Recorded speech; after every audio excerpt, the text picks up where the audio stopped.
Bonjour, ici le pasteur Joël Spinks et bienvenue à l'émission Vie de foi.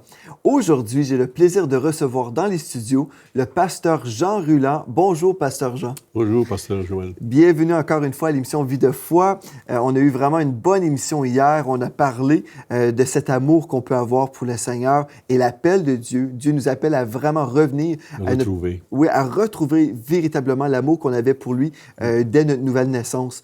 Et puis, on va poursuivre aujourd'hui dans ce thème. En fait, toute la semaine, on va passer du temps en parlant justement comment on peut vraiment entretenir cet amour-là. Parce que c'est un miracle, de un, vraiment réaliser que Dieu nous aime et nous voulons aussi l'aimer en retour de tout notre cœur.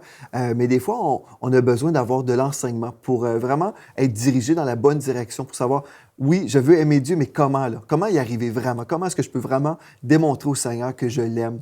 Donc, aujourd'hui, on va poursuivre, mais juste avant, je veux rappeler à nos amis à la maison que c'est une étude biblique. Donc, on veut vous inviter à avoir votre Bible en main et puis vous pouvez suivre avec nous dans la parole de Dieu parce que c'est la parole qui peut changer vos vies. Et aussi, on veut rappeler à nos amis à la maison que vous voyagez, votre épouse et vous, partout à travers la francophonie. Vous revenez d'un autre voyage, encore une fois. Donc, peut-être pour des gens à la maison qui aimeraient découvrir un peu votre ministère. Vous êtes le président fondateur de Ciel ouvert Évangélisation et vous parcourez la terre, en fait, en prêchant l'Évangile.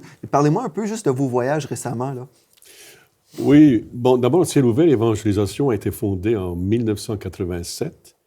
On exerçait le ministère pastoral et puis on s'est retrouvé avec le docteur Billy Graham, c'était un grand honneur d'ailleurs, pendant 10 jours dans un congrès. Et puis, c'est là qu'est venue cette vision-là de l'évangélisation internationale, donc bien sûr francophone, puisque... Oui. Et là, on a commencé à parcourir la terre tout en étant pasteur d'église, et on a parcouru les îles, l'Afrique, l'Europe, donc francophone et tout ça.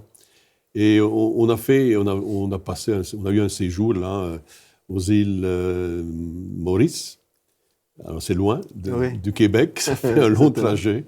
Mais je bénis Dieu parce que c'est Dieu qui a ouvert la porte. Et puis, c'était prévu depuis longue date. Je pense, il y a 20 ans, un des pasteurs là-bas nous avait invités déjà. Wow. 20 ans plus tard. Vous acceptez. Donc, si vous voulez l'inviter, prenez-vous à l'avance. Oui, bon. Alors, et puis, vraiment, c'est une réelle bénédiction de voir ce que Dieu fait dans le monde. Oui. Et aussi dans le monde musulman, d'ailleurs. Aujourd'hui, c'est extraordinaire. Et on bénit Dieu pour cela. On bénit Dieu d'être sur la route. Je pense qu'on expérimente des choses qu'on n'expérimenterait pas d'une autre façon. Mais on a répondu à un appel de Dieu. Vous savez, 2013, on a pris une retraite, mais c'est une retraite pastorale. Oui. Et Dieu nous avait dit, ben voilà, mais cependant, on n'est pas fini. C'est ça, vous aviez établi plusieurs églises pendant 40 ans. Ah, vous étiez là en train de servir au Québec, mais Dieu vous appelle maintenant à parcourir le globe en prêchant l'Évangile. Et c'est par amour pour le Seigneur que vous le faites. C'est par amour, c'est sûr. Oui, c'est sûr. Et puis aujourd'hui, s'il y a des pasteurs qui sont là, qui nous suivent, ils peuvent vous contacter. Vous avez un site web aussi? Il y a le site web Ciel ouvert Évangélisation, il y a Facebook, on est là-dessus. Vous êtes rejoignable, donc vous êtes toujours partant pour représenter le Seigneur dans les nations et puis vous semez la bonne nouvelle que Jésus sauve encore aujourd'hui. Et puis vous savez, il y a des gens qui nous suivent qui n'ont jamais goûté à l'amour de Dieu. Comme vous mentionnez, on voit un réveil même au niveau des musulmans où les gens qui sont dans la religion découvrent que Jésus existe véritablement. Même il y a des gens qui ont des visitations du Seigneur Jésus. Ils se convertissent pas à une religion, mais au Seigneur Jésus. Et puis, c'est absolument merveilleux. Et on veut vraiment vous encourager aujourd'hui. Si vous êtes là, vous n'avez jamais fait de Jésus le Seigneur de votre vie. Il est là, il est disponible pour vous. Il vous aime avec un amour éternel. Et puis, il vous attend en ce moment. Il veut vous recevoir. Oui, puis il découvre l'amour, l'amour de Dieu. C'est ça, parce que la religion ne nous offre pas de l'amour. L'amour en fait, la religion, c'est toujours l'homme qui doit faire des choses. Des contraintes. C'est ça, il ne fait pas ci, il ne fait pas cela. Et puis, avec Dieu, c'est une relation vivante. Ce n'est pas une performance. C'est de recevoir son amour qui nous transforme aussi. Oui, puis c'est tout un défi aussi d'aimer Dieu. Puis je lisais, j'avais juste une petite, comment je pourrais dire, là, quelques lignes que j'ai lues dernièrement. Et ça disait que nous ne pouvons pas aimer Dieu à moins que Dieu nous aide à l'aimer. Et j'ai trouvé ça fort. parce qu'on ne pourra jamais d'abord l'aimer comme il le souhaite. On a besoin de lui, on a besoin de sa grâce, on a besoin, oui, vraiment d'une relation, d'une communion intense avec lui, de rencontrer, de l'aimer. Et c'est vrai qu'on ne pourra jamais l'aimer autant, comme il mérite, oui. autant qu'il le mérite et le souhaite. Alors, c'est ça. Puis, on voulait axer, je pense, aujourd'hui un peu dans la direction qu'on veut prendre et qui fait suite à ce qu'on a déjà dit par rapport à cet amour perdu, malheureusement, pour certains. C'est de retrouver une passion, être passionné. Oui, passionné pour Dieu. Ouais. Alors, je réfléchissais sur cela, de ce qu'était la passion. Je cherchais un peu un texte qui pouvait illustrer un tout petit peu cela. Puis j'ai trouvé que le prophète Élie a été vraiment un homme passionné. On le voit dans tout ce qu'il fait, dans tout ce qu'il accomplit, son zèle pour Dieu. On pourrait parler d'autres personnes, d'autres personnages bibliques, mais dans l'Ancien Testament, en tout cas, lui m'a frappé parce que il a réussi à donner, à enseigner, disons, Élisée, cette passion qu'il avait, parce que jamais, je ne pense pas qu'Élisée aurait suivi cette façon qu'il l'a faite. Mais Élisée est devenu un passionné comme Élie, parce qu'il a su transmettre, Élie a su transmettre cette passion-là. Et c'est intéressant parce que je me dis, Seigneur, nous, aujourd'hui, on regarde les choses aller, puis est-ce que réellement ceux qui vont nous suivre, nos enfants, est-ce qu'on va être capable de leur transmettre notre passion pour Dieu? Parce que vous, en tant que pasteur, pendant 40 ans, bon, vous avez vécu la bénédiction de Dieu dans votre ministère, mais vous avez aussi vous avez rencontré des défis là, et des épreuves, et puis vous avez des enfants aussi, puis ils ont pu voir aussi que ce n'était pas toujours facile. Donc, des fois, peut-être c'est un souci aussi que vous avez eu, parce que vous avez dit, ce n'est pas toujours facile, donc est-ce que mes enfants vont poursuivre dans les voies de Dieu et aussi avec cette passion? Mais je peux vous dire, votre fille fréquente notre Église, donc vous savez déjà, là, elle fréquente notre Église et on sait qu'elle aime Jésus, donc gloire à Dieu pour ça, mais sûrement vous avez eu un souci aussi pour les enfants même de vos églises, là, la jeunesse qui était là. Est-ce qu'ils vont vraiment poursuivre dans les voies de Dieu? Ben, écoute, Pasteur Joël, je crois que le seul modèle qu'ils ont devant leurs yeux, c'est la famille.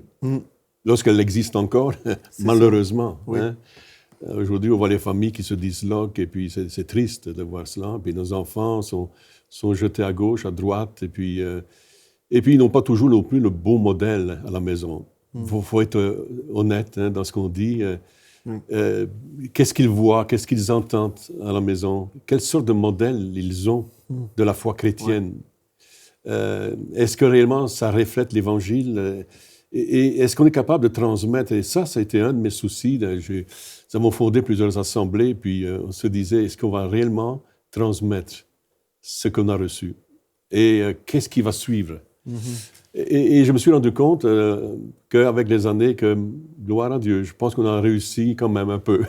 On aurait pu faire mieux sans doute, mais on a réussi quand même à rester des modèles. On a parlé avec des gens multiples, ils nous disaient « on se souvient d'eux ». Et puis on voit qu'ils sont restés vraiment... Et je vois ces gens-là, la plupart d'ailleurs, sont restés fidèles et ils sont toujours en amour avec Dieu. Oui. Alors, je me suis dit, bon, ben tiens, j'ai transmis quelque chose. Amen. Alors, c'est la question, qu'est-ce qu'on va transmettre, nous, les pasteurs, les générations, mais aussi les parents, qu'est-ce qu'ils transmettent à leurs enfants. Je crois que c'est très important. Et puis, je pense que les gens, pardon, pasteur, mais je pense qu'il y a des gens à la maison qui ne réalisent pas toujours l'importance d'être passionnés pour Dieu. Parce que si nous sommes tièdes, bien, imaginez le message qu'on communique à nos enfants. Ah oui, non. C'est ça. Mais si on peut vraiment faire comme vous avez fait, réaliser, j'ai besoin d'être vraiment passionné, oui, pour plaire au Seigneur, parce que aussi c'est pour mon bien, mais c'est pour le bien des générations aussi. Et peut-être qu'il y a des personnes qui nous écoutent et nous disent, mais pourtant, vous savez, moi, j'ai fait tout ce que j'ai pu. J'ai été, il me semble, un bon modèle à la maison, et puis on a toujours été une bonne famille, et puis pourtant... Pourtant, tel et tel, ils ne sont plus là. Et puis, ils sont partis dans le monde. Puis, on a vécu ça, peut-être même dans la drogue. Alors, je crois qu'on n'a pas le contrôle de tout. Non. Hein? Et puis, même si on a enseigné nos enfants depuis leur jeune âge, et puis qu'on a été des modèles, il reste toujours qu'ils ont un choix à faire. Dieu n'a pas créé des robots. Voilà, Nous avons tous un choix, mais heureusement, on peut prier pour nos enfants s'ils sont éloignés de Dieu. On peut prier et on sait que le Saint-Esprit va travailler dans les cœurs. Et puis, c'est là où on peut vraiment entrer dans le repos en disant, bien, moi, je fais ma part, je prie et je place ma foi dans l'œuvre du Saint-Esprit dans les cœurs de nos enfants. Alors, aujourd'hui, il y a toutes sortes de passions aussi. On le sait, hein? Il y a des gens qui sont passionnés et vous les regardez et puis ils vous parlent et puis ils ont, disons, pour leur métier, par exemple. Hein? Et puis, ils aiment leur métier. Hein? Les pompiers aiment le feu. Si vous parlez avec un fermier, ben, il va vous parler de ses vaches, et puis il est en amour avec son travail. Il va parler de ses bœufs, il va parler de ses petits qui viennent de naître, là. Et puis, c'est normal, il y a une passion qui est là. Puis je me dis, ben, on peut être passionné pour bien des choses, c'est sûr. Ouais. Et juste une petite histoire, pasteur, parce qu'il faut que je la donne. C'était un homme qui était, je ne sais pas si elle est vraie cette histoire, peut-être bien que oui, je n'ai pas vérifié, mais c'était un homme qui était fortuné, puis sa grande passion fut de construire son tombeau. Hein, drôle de passion, mais j'avoue, oui. Un vrai appartement avec une cave bien garnie. Ça voulait dire que probablement il devait avoir des bouteilles. Hein? Et puis, il demanda l'installation d'une ligne téléphonique. OK. Donc, il y avait bien le bon espoir que depuis là... mais ça lui a été refusé. À qui on aurait envoyé la facture, hein? Ah, ouais. Alors, je trouvais ça rigolo quand je lisais ça, mais je me dis, ben, dans le fond, on peut être passionné pour tout et pour rien. Oui. Hein? Et puis pour des bonnes choses, et puis pour de n'importe quoi. Mais alors, si on peut avoir une passion pour Dieu, moi, je peux vous dire que depuis toutes ces 40 dernières années, on a été des passionnés, des fous. Oui. Des fous de Dieu. Des fous de Dieu au point que, bon, certains nous disaient, ben, ralentissez, ça n'a pas de sens. Mais poussés par cette passion, cette dynamite, ou je sais pas, hein, cette puissance de Dieu qui nous a propulsés vers l'avant et qui nous a ouvert des portes, et puis encore. Et je bénis Dieu parce qu'après toutes ces années, Pasteur Joël, cette passion est restée. Oui. Elle est restée, puis elle est encore alimentée aujourd'hui par toutes sortes plein de bonnes choses et de belles choses. Et je crois que ça va l'être ainsi jusqu'à la fin. Absolument. Moi, je crois qu'on doit demeurer passionné pour Dieu. Ouais. Je pense que si on a un problème au niveau de notre passion, c'est parce qu'on a perdu une vision, là.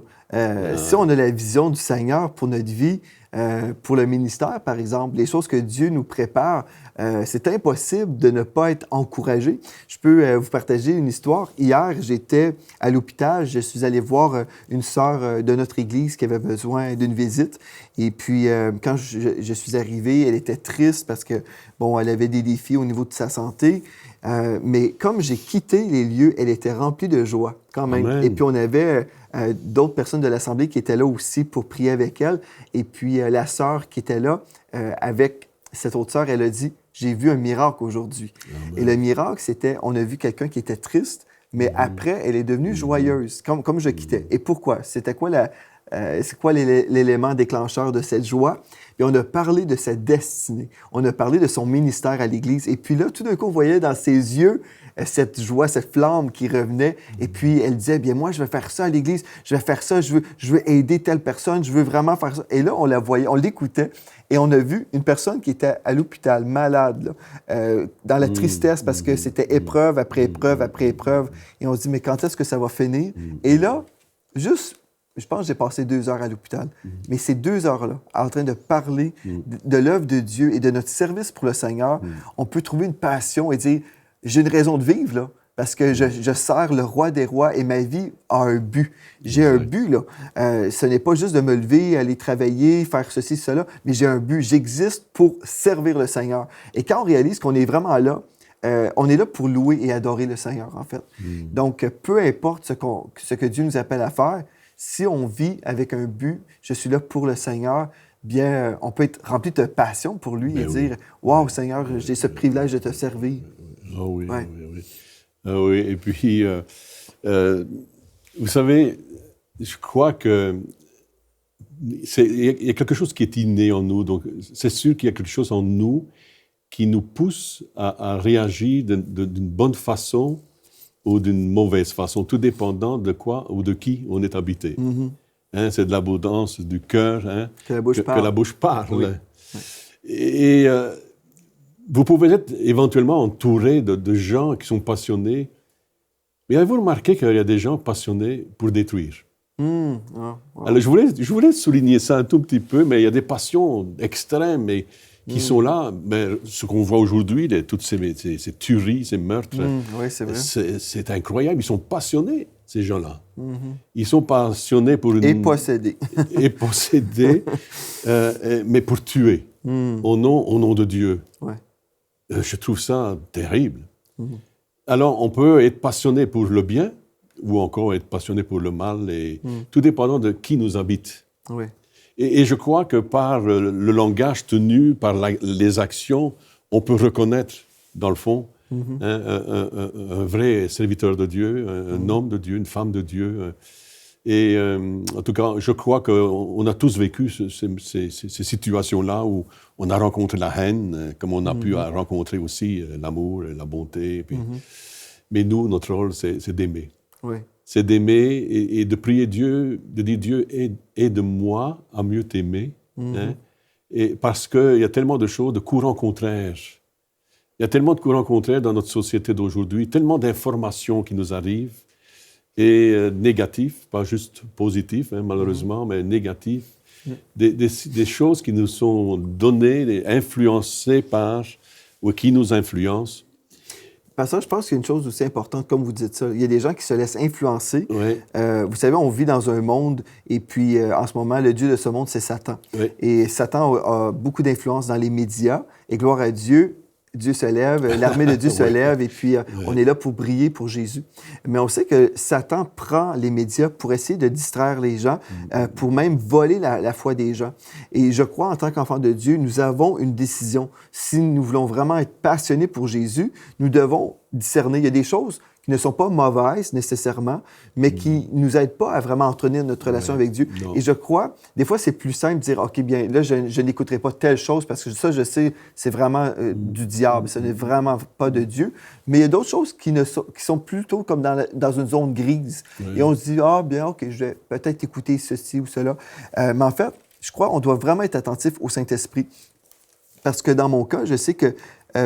admettons, je me retrouve devant un reportage, par exemple, un reportage sur un ministère. Et l'Esprit de Dieu peut me dire, écoute même pas cette chose-là, ça ne vaut pas ton temps. Parce qu'il y a des gens, vous savez, qui sont là pour critiquer les ministères, pour décortiquer. Et des fois, on se dit, OK, il y a peut-être une vérité là-dedans, peut-être qu'il y a des choses qui sont... en tout cas, peu importe, des fois, c'est pas la pure vérité et ça peut m'affecter dans mon âme. Oui. Donc, je dois vraiment dire, si je veux vraiment être un passionné de Dieu, je dois aussi être à l'écoute du Saint-Esprit parce qu'il veut me protéger. Il veut m'emmener toujours dans cette place où je m'approche de Dieu. Mais il y a des choses qui vont m'éloigner de Dieu. Et des fois, c'est des choses comme ça, là, juste des paroles négatives, des divertissements qui ne sont pas purs. Donc, je dois vraiment mettre une garde pour me protéger de ces choses-là. Oui, oui. Et je pense qu'il faut qu'on revienne un tout petit peu à ce texte-là qu'on a lu et qu'on trouve dans un Roi 19. Vous pouvez mentionner qu'Élie a été une inspiration 19. pour Élisée. Et quand on lit ce texte-là, oui, je crois qu'Élie a été une bonne inspiration, influence pour Élisée. Et quand le temps est venu, Élie a bien vu aussi que Dieu voulait ça ainsi, il a sans doute reçu de Dieu aussi l'inspiration et la direction pour que Élisée devienne la relève, dans le fond. Et cependant, je me disais, si Élisée n'avait pas vu cette passion-là dans cet homme de Dieu, donc Élie, je me demande s'il aurait suivi de cette façon-là Élie, parce qu'on va suivre un gagnant, ça c'est sûr, pas un perdant. C'est ça. On va suivre quelqu'un qui va bien nous influencer, puis là, je dois m'arrêter un tout petit peu, puis réellement mettre en garde même les gens qui nous écoutent. C'est que parfois, on est entouré de personnes qui ne nous sont pas de bonnes influences. Ouais. Qu'est-ce qu'on fait avec ça? Est-ce qu'on tolère? Est-ce que malgré tout, on les fréquente? Est-ce qu'on a de la patience? Je pense que oui, il faut de la patience. Jusqu'au moment où on va voir que ce n'est pas néfaste ni négatif pour nos propres vies et nos âmes. Mais si cet entourage vient nous influencer d'une façon négative, et à ce moment-là, moi, je crois qu'il faut faire très attention. Oui. Parce que, et ici, bien, on voit que Élie a été vraiment une bonne influence. Moi, j'ai eu des bonnes influences, béni soit Dieu. J'en ai eu des moins bonnes aussi. Et tout dépendant de qui m'influençait, ben, j'étais attiré vers le bien ou vers le mal. C'est ça. Alors, On doit être conscient de notre entourage. il faut être conscient de cela. Et discerner aussi. Et parce discerner. Que je crois que le Saint-Esprit nous appelle à faire du ménage parfois. Et des fois, on se sent mal, on se dit, bien non, je ne peux pas faire ceci ou cela parce que là, je vais déplaire à certaines personnes, je vais attrister des gens. Mais en fait, on doit comprendre, c'est le Saint-Esprit qui devrait nous diriger dans notre vie.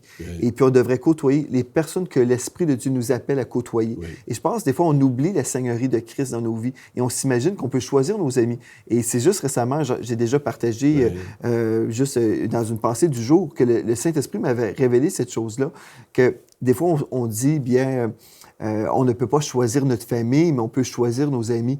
Mais pour l'enfant de Dieu, même si ce dicton n'est pas vraiment vrai, parce que c'est certain qu'on ne peut pas choisir notre famille, parce qu'on vient au monde dans une famille, mais nos amis, on peut laisser le Saint-Esprit choisir à notre place. Et si le Saint-Esprit nous dit, cette personne-là, tu devrais maintenant t'en éloigner parce qu'elle t'influence dans une direction négative, c'est à nous de répondre. Donc, on choisit plutôt l'obéissance ou la désobéissance. Mais je dois écouter la voix du Saint-Esprit et discerner parce que ici, Élisée aurait pu dire, eh bien, non, je vais être influencé par Baal, par les prophètes de Baal. Mais il a été influencé par un prophète de Dieu. Oui. Oh oui, et oui. Et puis, moi, je trouve que l'histoire qui nous est racontée là, donc, lorsque Élie est arrivé vers Élisée, puis finalement a mis le manteau sur ses épaules, je dis waouh, super. Et puis, quand aussi, bon, Élie faisait bien sûr confiance aussi à Élisée, il avait vu un peu son cheminement et puis tout ça. Et puis alors, lorsque Élisée finalement va dire oui, je pense qu'il n'a pas dit oui comme ça, il savait à quoi il s'engageait.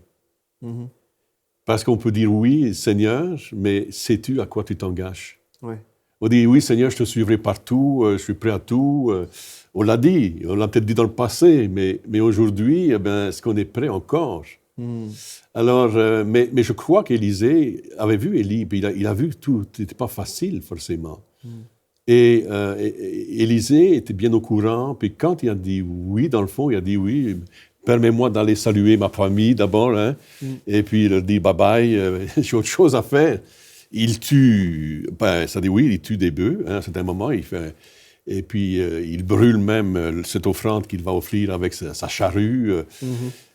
Donc, ça veut dire qu'il ne revenait pas en arrière. C'est ça. Hein? Il ne revenait pas en arrière. Il avait pris une décision ferme. C'était clair. C'était clair. Et puis, nous, quand on reçoit Christ comme sauveur, Seigneur, on ne revient pas en arrière. C'est ça. Hein? On ne met pas la main à la charrue. Hein? Et puis, non, quand on met la main à la charrue, ça veut dire qu'on va de l'avant. C'est ça. Et je bénis Dieu parce que durant toutes ces années-là, puis j'imagine comme vous, Pasteur Joël, ça a été comme ça, j'ai jamais pensé retirer mes mains de la charrue. Jamais.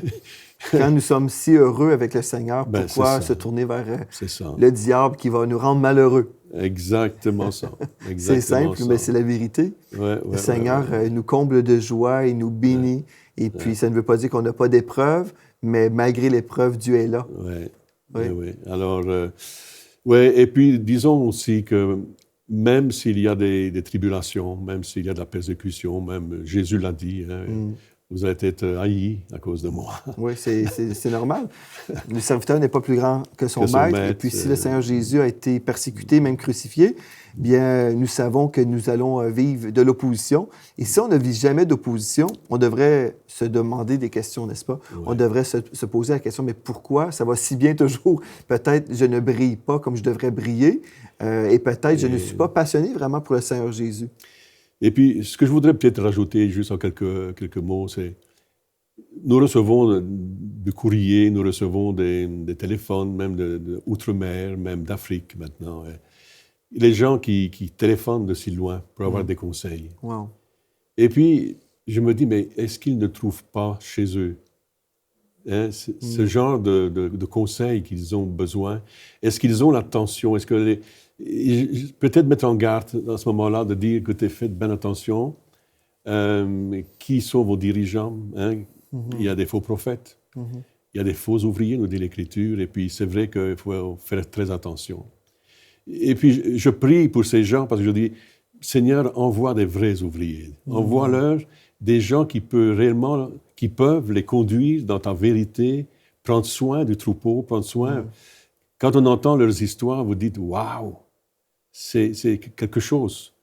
Et parfois, ils sont même entourés de serviteurs de Dieu et puis vous disent, je n'ai pas trouvé le réconfort, je n'ai pas trouvé le conseil, je n'ai pas trouvé l'attention.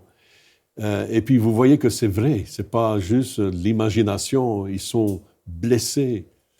Alors, que Dieu nous aide nous-mêmes, des personnes qui avons une bonne influence, faisons bien le ministère et on a besoin de l'équipement spirituel et la grâce de Dieu pour le faire. Amen, c'est certain. Nous devons demeurer dépendants sur Dieu. Exactement. Et des fois aussi, comme vous dites, il y a des gens qui sont là, qui sont déçus parfois de l'autorité. Tellement déçus. Mais une des choses qu'on doit vraiment comprendre, c'est que personne ne doit être la source de notre joie. Parce que si on commence à placer notre foi dans les hommes, même si un pasteur qui aime le Seigneur de tout son cœur, il va faillir à quelque part. Et puis, si notre foi est placée en lui, il doit répondre à mes besoins spirituels, bien finalement, on va être déçu parce que l'être humain demeure imparfait. Oui, il y a ça, oui. Donc, mais on doit avoir des influences on devrait avoir des gens qui nous inspirent vers le haut. Donc, il y a des gens imparfaits, nous sommes tous imparfaits, mais au moins, si on peut discerner l'amour qu'ils ont pour le Seigneur. Et puis, je crois que ça va vraiment nous aider, qu'on puisse bien s'entourer avec des amoureux de Dieu, avec des gens qui sont passionnés de Dieu. Exact. Donc, si on côtoie des passionnés, nous allons être passionnés.